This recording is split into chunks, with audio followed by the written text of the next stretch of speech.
அன்பார்ந்த தினதருமை யூடியூப் நேயர்களுக்கு வணக்கம். இதுவும் ஒரு முக்கியமான பதிவு தான். பெரும்பாலும் புதன் திசை அப்படிங்கிறது எல்லா மனிதனுமே சந்திக்க வேண்டிய ஒரு சூழ்நிலைகள் சில அமைப்புகளுக்கு உண்டு. பொதுவாக புதன் தசைக்கு எப்படி பலன் சொல்வது, பொதுவாக புதன் தசைக்கு எப்படி பலன் சொல்வது அப்படிங்கிற ஒரு கான்செப்ட், புதன் தசையில் எல்லாரும் ஜெயிக்க முடியுமா, இல்ல புதன் தசையை ஜெயிக்க முடியாதா, ஏன் புதன் திசை என்னை பொறுத்தளவில் அது ஒரு போராட்டமான திசை, ஒரு போராட்டமான திசை தான். ஏன் அப்படின்னா, இளமையில் புதன் திசை ஒருவருக்கு வந்துச்சுன்னு, ஒருத்தர் சனி திசையில போய் பிறந்திருக்கிறாரு. சனி திசை ஒரு 2ஆம் பாதம் அப்படிங்கிற ஸ்டேஜுக்கு மேல போகும்போது புதன் தசை கல்வியில கொஞ்சம் நல்லா கொண்டாந்து கொடுத்துரும். சில நேரங்களில் புதன் ஜாதகத்தில் கேதுவோடைய சம்பந்தம் விட்டது என்று சொன்னா கல்வியை கெடுத்துரும். புதனை கெடுக்கக்கூடிய ஒரு அற்புதமான கிரகம் கேது தான். அந்த கேது என்ன சொல்றேன்னா, கேதுவோடு புதன் சேர்ந்தால் என்ன சொல்றேன்னா கண்டிப்பாக கல்வியை கெடுத்துரும். புதனோடு கேது சேரக்கூடாது. ஆனா புதனோடு கேது சேர்ந்து இளமை கல்வியை விட்டவன் என்ன செய்வான் தெரியுமா, அபார அறிவு சீலனாக அற்புதமானவனாக எப்ப வருவான், பின்னாடி மணிமகுட யோகத்தை கொடுத்துருவான். மணிமகுட யோகம்னு ஒண்ணு இருக்குது. அப்ப புதன் புதனோடு கேது சேர்ந்து இருந்தால் அவனுடைய இளமை கல்வி கெடும். காதலில் கண்டிப்பாக தோல்வியுற்றுரும். காதல் கண்டிப்பா வரும். புதன் என்று சொன்னாலே காதல் தான். அந்த புதன் என்று சொல்லக்கூடிய காதல் அப்படின்னு சொல்லக்கூடியது என்ன செய்யும் அப்படின்னா, உங்களை ஆசை காட்டி மோசம் பண்ணிடும். ஆசை காட்டி மோசம் பண்ணும். புதன் என்று சொல்லக்கூடிய காதல் ஆசை காட்டி யார் ஜாதகத்துல புதன் கேது சேர்ந்திருக்கிறதோ அவர்களுக்கு காதலில் ஒரு தோல்வி இருக்கும். அதை தோக்கடித்தது யார்? ஒரு ஆண் ஜாதகத்துல புதன் கேது சேர்க்கை அவர் காதலிப்பாரு, அந்த பொண்ணும் காதலிக்கும். அந்த பொண்ணு விட்டுட்டு போயிடுச்சுன்னா, விட்டுட்டு போய் வேற இடத்துல வாக்கப்படும். குறிப்பிட்ட 40 வயது 45க்கு மேல ஆக்சிடென்ட்ல அல்லது எதுலையாச்சும் இறந்து போயிடும். இந்த புதன் என்ன சொன்ன, வஞ்சனை பண்ணி என்ன செஞ்சிருவான்னு தெரியுமா? வஞ்சனை அதை வச்சு என்ன சொன்னான்னா, எவன் ஒருவன் புதன் கேது சேர்க்கை இருக்கிறதோ அவன் காதலித்த அந்த காதலியையோ காதலனையோ, ஆணாக இருந்தாலும் பெண்ணாக இருந்தாலும், காதலித்த காதலியையோ காதலனையோ கடைசி வரைக்கும் அவன் மறக்க மாட்டான். சில இதுகள்லாம் என்ன சொன்னா மறந்துருவாங்க. ஆனா புதன் கேது சேர்க்கை உடையவர்கள் காதலில் ரொம்ப இன்க்ளூடிங்கா இருப்பாங்க. இன்க்ளூடிங்கா இருந்து சந்தர்ப்ப சூழ்நிலையால் கண்டிப்பாக அது பிரிஞ்சிருவாங்க. அந்த பிரிஞ்சதற்கு காரணம் இருவரில் ஒருவராக இருக்கும். ஆண் ஏமாற்றி ஆண் பெண்ணை ஏமாற்றினான் என்று சொன்னால், அந்த ஆண் கல்யாணம் முடிச்சு பிள்ளை குட்டிகள்லாம் என்ன சொன்னா வளர்ந்து ஒரு நடுத்தர நிலைமைக்கு வரும்போது இவன் இறந்து போவான். அதே ஒரு பெண் ஒரு ஆணை காதலித்து, புதன் கேது சேர்க்கையுடைய ஆணோ பெண்ணோ காதலித்து அவள் ஒருத்தனை ஏமாற்றினாள் என்று சொன்னால் வேற எவனும் கல்யாணம் பண்ணுவான். கல்யாணம் பண்ணாமலாம் என்ன சொன்னா இருக்க மாட்டான். நல்லா கல்யாணம் பண்ணி வாழ்க்கையில கொத்தும் கொலையோட வருவான். கொத்தும் கொலையோட வரும்போது என்ன செஞ்சிடும் அப்படின்னா அவளை கொண்டு போடும். பரிச்சித்து பாருங்கள். இது என்ன சொல்றான்னா இதுதான் ரகசியம். ஜோதிடத்துல என்ன சொல்ற, நம்ம சொல்ல ஒவ்வொரு ரகசியத்தை எடுத்து சொல்லும் போதுதான் கேட்கவர்களுக்கு ஆர்வமா இருக்கும். சும்மா ஏனாதானான்னு பேசிட்டு போகக்கூடாது. அப்ப புதன் தசை ஏன் ஏதாவது ஒரு விதத்தில் என்ன சொன்னா உங்களை ஏமாற்றுகிறது என்பதற்கு என்னைக்காவது சிந்திச்சீர்களா? புதன் இருக்கின்ற இடத்துல ஒரு நாளைக்கு ஏமாத்திரும். ஏமாத்திரும். அப்ப புதன் காலபுருஷனுக்கு ஆறுக்குடையவன். காலபுருஷனுடைய ஆறுக்குடையவன். காலபுருஷனுடைய ஆறுக்குடையவன் 6ஆம் இடம் என்பது கடன், பிணி, நோய், நொக்கட்டை எல்லாமே வந்துடும். அப்ப எல்லா மனிதன் என்ன சொன்னான்னா, புதன் திசை வரும்போது புதன் திசை வரும்போது என்ன சொன்னான்னா, எல்லாரும் ராசிநாதனுடைய திசைமா அப்படிமா இப்படிமா அங்க இருக்கு இங்க இருக்கும், நீ எங்க இருந்தாலும் என்ன சொல்றான்னா பத்திரமா இருந்துக்கும். பத்திரமா இருந்துக்கான உன்னை எங்கேயோ ஒரு இடத்துல கவுத்த போகுது அப்படிங்கிறது உறுதி. அப்ப என்ன செஞ்சுக்கிடணும் அப்படின்னா புதன் திசை ஒரு மனிதனுக்கு ஓடும் போது அவன் பேர்ல 10 பைசா சொத்து இருக்க கூடாது. புதன் திசை ஓடும் போது அவன் பேர்ல என்ன சொல்றான்னா தனிப்பட்ட சொத்து இருக்கக்கூடாது, அதை புடுங்கிட்டு போயிடுவான். இல்ல ரெக்கார்டுல ஏதாவது மாட்ட வச்சிருந்து கோர்ட்டு கேஸ் அலைய வச்சிருவான். கோர்ட்டு கேஸ் அலைய வச்சிருவான். இன்னொன்னு, புதன் திசை எந்த வயதில் வந்தாலும், ஒரு 45 வயசுக்கு மேல ஒரு இளமையில வந்தாலும் ஏதாவது ஒரு விதத்துல பெண்களோ ஆண்களுடைய தொடர்பு கொடுக்கும். முதுமையில வந்தாலும் என்ன சொன்னா ஒரு நட்பை கொடுக்குங்க. முதுமையில வந்தாலும் ஒரு நட்பை கொடுக்கும். அது நல்ல நட்பாகவும் இருக்கலாம், கள்ள நட்பாகவும் இருக்கலாம். ஏதோ ஒரு விதத்தில் உங்களுடைய அந்த 6ஆம் பாவம், காலபுருஷனுடைய 6ஆம் பாவம், காலபுருஷனுடைய 6ஆம் பாவம் என்று சொல்லக்கூடியது ஒரு விதத்தில் 12ஆம் பாவத்தோடு சம்பந்தப்படும். 6ஆம் இடம் 12ஆம் பாவத்தோடு சம்பந்தப்படும். அப்ப அயன சயன போகத்தில் எங்கேயோ ஒரு இடத்தில் எத்தனை வயதாக இருந்தாலும் அந்த இச்சையை தூண்டிவிட்டு அதற்கு தோதான என்ன சொன்னா எப்படி வரும்னா, புதன் என்று சொன்னால் இளம் நங்கை, இளம் வாலிபன், இளம் நங்கை, இளம் வாலிபன். எங்கே ஒரு இடத்துல என்ன சொன்னா வயது வித்தியாசம் நிறைய இருக்கும். அப்படி ஒரு நட்பு வந்துடும். எல்லாரும் கவனமா இருங்க. இதுலதான் அசிங்கப்படுறதுக்கு காரணம். ஏன்டா இப்படி சொல்றீங்க அப்படின்னு. என்ன பொறுத்தவரை நான் இத்தனை வருஷம் ஆராய்ச்சி, இத்தனை வருஷத்துல என்ன சொல்றான்னா, இதெல்லாம் எந்த காலத்துல நடந்தது அப்படிங்கறத ஒரு கணக்கு பண்ணித்தான் ஒரு டாபிக். இன்னைக்கு புதனை பத்தி பேசணுங்கிற அவசியமே இன்னைக்கு கிடையாது. எப்படி பேசணுங்கிறது நான் எடுக்கவும் இல்லை. வீடியோ போட்டா 2வது வீடியோ என்ன சொல்றான்னா, என்ன பேசுறது, புதனை பத்தி பேச அப்படின்ட்டு ஒரே இடையே புதனை பத்தி பேசிடுவோம் அப்படின்னு. அப்ப ஒரு புதன் என்று சொல்லக்கூடியவன் எந்த இடத்துல இருக்கிறானோ அந்த இடத்தை என்ன சொல்றான்னா, நல்லா பூட்டு போட்டு பூட்டி வச்சிருங்க. பூட்டு போட்டு பூட்டி வச்சிருங்க. என்னன்னா, அவர் எப்ப இருந்தாலும் அந்த இடத்துல இருந்து ஒரு துன்பத்தை கொடுக்கக்கூடிய நபராக இருப்பார். 10ஆம் இடத்தில் புதன் இருக்கிறதா, பஞ்சமேட்டு கையெழுத்து போடுவான் அப்படிங்கிறது சாஸ்திர விதியாக இருந்தாலும் அந்த கையெழுத்தே உனக்கு தலையெழுத்தை மாத்தி விட்டுரும். கையெழுத்தே தலையெழுத்தை மாற்றி விட்டுரும். அதுல எந்த மாற்றம் எல்லாம் இருக்காது. அப்ப புதன் என்று சொல்லக்கூடிய இந்த ஒரு அற்புதமான இளம் சிங்கம், அது இளம் சிங்கம் தான்.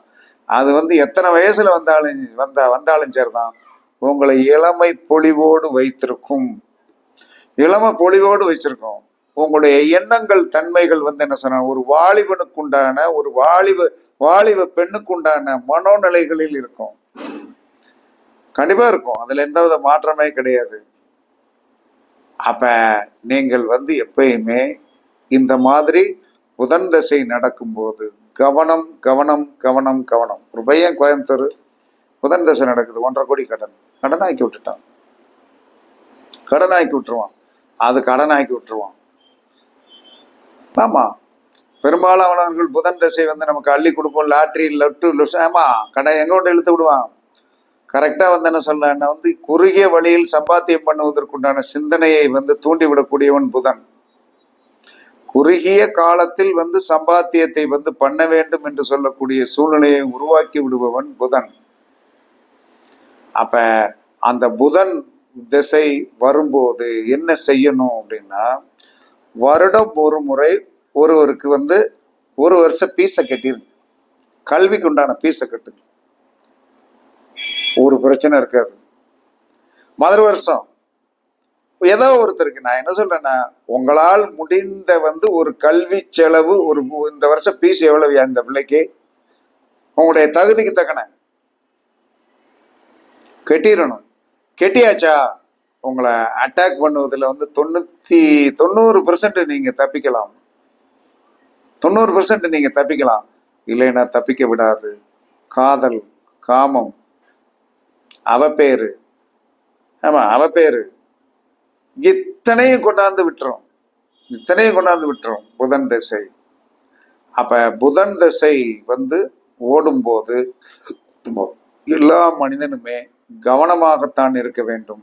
கண்டிப்பாக புதன் திசை ஓட ஆரம்பித்து விட்டது என்று வைத்துக் கொள்ளுங்கள். கண்டிப்பாக என்ன செய்யணும்?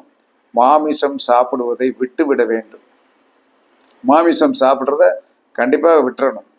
புதன் திசை ஓடும்போது அழகாக ஏதாவது ஒரு கல்வி கற்பதற்கு முயற்சி செய்யுங்க. எத்தனை வயசா இருந்தாலும் சரிதான், கண்டிப்பாக கல்விக்கு உதவி செய்வோம். நிறைய தேடி வந்து கின்ஸ் எடுத்து கொடுப்பான் புதன், அதுக்கெல்லாம் வந்து நல்லா சப்போர்ட் பண்ணுவான். கின்ஸ் எடுத்து கொடுப்பான். ஒருத்தருடைய நட்புகளை வந்து கொண்டாந்து விடுவான். நல்ல நட்புகளை கொண்டாந்து விடுவான், கெட்ட நட்புகளையும் கொண்டாந்து விடுவான். நீ இந்த மாதிரி நான் கொண்டாந்து விடுறேன், இதை நீ பிடிச்சிக்கோ அப்படின்பா. நல்லா வந்து நீங்க நல்லா பிடிக்கலாம், ஆனா தப்பா பிடிச்சிட்டீங்கன்னா என்ன சொல்றான்னா, நான் என்ன செய்வேன், நீ வந்து நான் நட்பத்தாயம் கொடுத்த அந்த நட்பை வந்து என்ன சொல்றான்னா, நீ கசப்பாக பயன்படுத்துறது உன்னுடைய தப்பு, என்னால ஒன்றும் செய்ய முடியாது அப்படின்னு சொல்லிட்டு ஒதுங்கிடுவான். ஏற விட்டு ஏணி எடுக்கிற ஆளு இவன் தான். அதற்கு அடுத்து புதன் திசை ஓடும்போது எப்பயுமே திருப்பதிக்கு போங்க. திருப்பதிக்கு போய் நல்லா வருஷம் ஒரு தடவை நல்லா மொட்டையை போடுங்க. மொட்டையை போட்டு குடும்பத்தோடு தங்கிருங்க. போயிட்டு வர வர வர வர வர வர வர வர வர என்ன சொல்றான்னா வந்து கண்டிப்பாக எந்தவித பாதிப்பு தன்மைகளும் இருக்காது. புதன் திசை ஓடும்போது நாய்க்கு தினமும் பிஸ்கட் போடுங்க. புதன் திசை ஓடும்போது நாய்க்கு தினமும் பிஸ்கட் போடுங்க. போட போட வந்து கர்மா வந்து கண்டிப்பாக குறையும். அப்ப புதன் திசை ஓடும்போது உங்களை கவுத்தக்கூடிய சக்தி யார் அப்படின்னா ராகு. ராகு யாரு? போகம். அவன் போகத்துக்கு உண்டானவன். அந்த போகத்துக்கு உண்டானவன் என்ன செய்வான் தெரியுமா? புதனை வந்து என்ன சொன்னான்னு ஏதாவது, ஏன்னா புதனுக்கு வதம் யார் என்று தெரியுமா உங்களுக்கு? புதனுடைய நட்சத்திரத்துக்கு வதம் என்பது ராகு. புதன், கேது, சுக்கிரன், சூரியன், சந்திரன், செவ்வாய், ராகு. அதனால காலத்திற்கும் பகை யாரு? புதனுக்கு பகை யார் என்று சொன்னால் ராகு. அப்ப புதன் திசை ஓடும்போது ராகுவுடைய நட்சத்திரம் திருவாதிரை, சுவாதி, சதயத்திடம் தயவு செய்து வந்து என்ன சொன்ன ஏதாவது ஒரு சூழ்நிலையை உருவாக்கி வந்து என்ன சொன்னா உங்களை வீழ்த்துவதற்கு அந்த ராகு வந்து தயாராக இருப்பாரு. அதனால கவனமாக நீங்க வந்து என்ன சொல்லணும்னா ராகுவை ஒதுக்கி விட வேண்டும். ராகுவை ஒதுக்கி விடவில்லை என்று சொன்னால் உங்களுக்கு கண்டிப்பாக என்ன சொல்றான்னா வந்து இந்த புதன் என்று சொல்லக்கூடிய புதன் என்று சொன்னாலே இளமை, இளநங்கை, இளநங்கன் அப்படின்னு சொல்லக்கூடிய ஒரு ஆதிபத்தியத்துல எத்தனை வயதானாலும் புதன் திசை ஓடும்போது புதன் என்று சொல்லக்கூடியவன் இளமைக்கு காரகன், இளவரசன். அவன்கிட்ட வந்து இந்த ராகு போய் என்ன செய்வார்னா உள்ள வந்து என்ன சொன்னான்னா வந்து அவருக்கு உண்டான பாய்சன் என்ன சொன்ன போகும். அப்ப எந்த ஒரு கல்வி எப்ப கிடும் தெரியுமா? ராகுதசை வரும்போது கல்வி கிடும். ராகுதசை வரும்போது கல்வி கிடும். கல்வியை விட மாட்டான், கல்வியை வந்து விட மாட்டான். அதாவது வந்து புதனையும் சுக்கிரனையும் கெடுக்கிறது யாரு? ராகுதான். நீங்க வந்து பரணி, கார்த்திகை, ரோகிணி, மிருகசீரிடம், திருவாதிரை இந்த பாருங்க 5வது நட்சத்திரமா வரும். இவங்க 2 பேருக்குமே என்னைக்குமே கொல்லி வைக்கிற ஆளு இவங்க தான். சுக்கிரனுக்கும் புதனுக்கும் வந்து என்ன கொல்லி வைக்கிற ஆளு யாரு? ஏன்னா அந்த நேரத்துல இவங்களை வந்து என்ன சொல்றேன், ஏன்னா இவங்க மூலமா போய்தான் அவனுடைய சுகத்தை அனுப்பிப்பான். யார் மூலமா போய்? ஏன்னா அவன் வந்து ஒரு நிழல் கிரகம். அந்த நிழல் கிரகம் வந்து என்ன சொன்னான்னா சுக்கிர தசை ஒருத்தனுக்கு ஓடுகிறதா, சுக்கிர தசை ஒருத்தனுக்கு ஓடுதுன்னு வைங்க, ராகு கிட்ட கவனமா இருக்கணும். ஏன்னா வந்து அவன் வந்து நம்ம உடம்புக்குள்ள வந்து புகுந்துருவான். சுக்கிரதசை ஓடுறவன்ட்டு தான் வந்து என்ன சொன்ன ராகு வந்து புகுருவான். புதன் தசை ஓடுகின்றவன் தான் ராகு வந்து அந்த நேரத்துல புகுருவான். அந்த நேரத்துல உங்களுக்கு வந்து என்ன சொல்றான்னா வந்து உங்களை அறியாமலே வந்து என்ன சொல்றான்னா ராகு பகவான் இவங்க 2 பேர்த்த வச்சு வந்து என்ன சொன்னா அவன் தேவையான சுகத்தை அனுப்பிப்பான். அப்படியெல்லாம் சூழ்நிலைகளை வந்து உருவாக்கும். புதன் தசை ஓடும் போதும் சுக்கிர தசை ஓடும் போதும் என்ன சொன்ன யாரு வருவான் என்று சொன்னால் ராகு வந்து என்ன சொன்ன படம் எடுத்து மெதுவா உள்ள வந்து என்ன சொன்னா உள்ள வந்து சொருகிடுவான். சூரியக்கு என்ன செய்வான்னா வந்து நம்மளுடைய அந்த சுக்கிர திசையும் கெடுப்பான், புதன் திசையும் கெடுப்பான். சுக்கிர திசைக்கு இன்னொரு தடவை வந்து நான் தனியா பேசுறேன். புதன் திசைக்கு தான் இப்ப ரொம்ப முக்கியத்துவம்.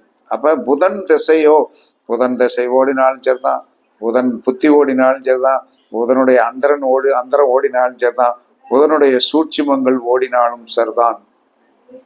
அங்கே என்ன நடக்கும் என்று சொன்னால் கண்டிப்பாக விரக்தி தன்மைகள், ஏமாற்றம், பிரச்சனை தன்மைகளை கொடுக்கும். அதனால் மாமிசம் சாப்பிடுவதை நிறுத்துங்கள்.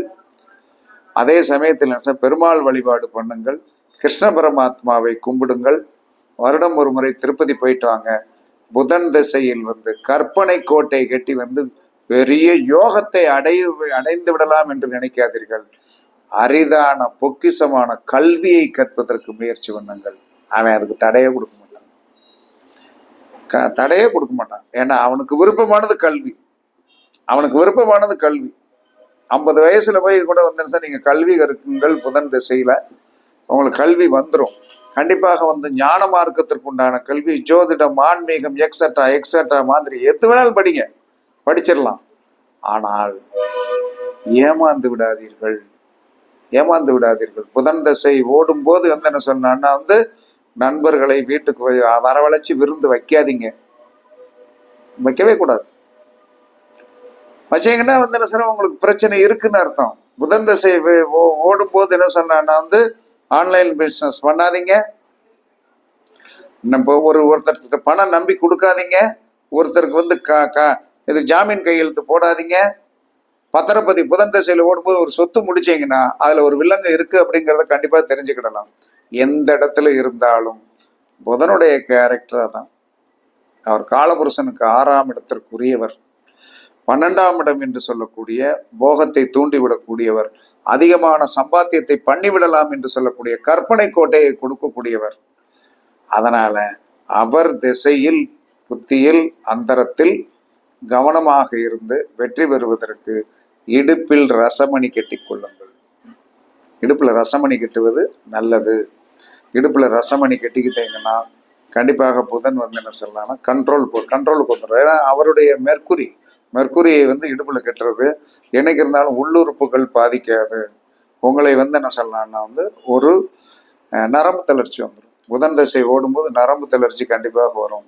அப்ப நரம்பு தளர்ச்சி வராமல் இருக்கணும். அதனால பாசிப்பருப்பு அடிக்கடி சாப்பிடுங்க. தோல் நோய் வருவதற்குண்டான சாத்தியக்கூறுகள் உண்டு. தோலில் வந்து வெள்ளை விடுவதற்குண்டான சாத்தியக்கூறுகள் உண்டு. இத்தனையும் உண்டு. அவர் ஒரு விதத்தில் வந்து என்ன சொல்றான்னா வந்து ஏதாவது ஒரு கஷ்டத்தை கொடுத்துட்டு ஒதுங்கிடுவார். அதுல இருந்து மீண்டு வருவதற்கு என்ன சொன்னா ரொம்ப கஷ்டம். அது அந்த புதனுடைய அமைப்பு வந்து என்ன சொன்னா அது அப்படித்தான். அதை வந்து மாற்றிக்கொள்ளலாம் முடியாது. நம்ம தான் வந்து அந்த புதன் திசையில கவனமாக இருக்கணும். பெருமாள் வழிபாடு பண்ணுவது, மாமிசம் சாப்பிடாமல் இருப்பது, இதெல்லாம் வந்து உங்களுடைய அந்த புதன் திசையை வந்து கட்டுக்கோப்புக்கு வந்து கொண்டு வரும். இல்லைன்னா புதன் திசை ஏமாற்றப்படுவீர்கள். கவனமாக இருங்கள் என்று கூறி உங்களிடமிருந்து விடைபெறுவது சிப்பிப்பாறை ஜோதிடர் சாதி ராகவன் ஜெயபாலாஜி.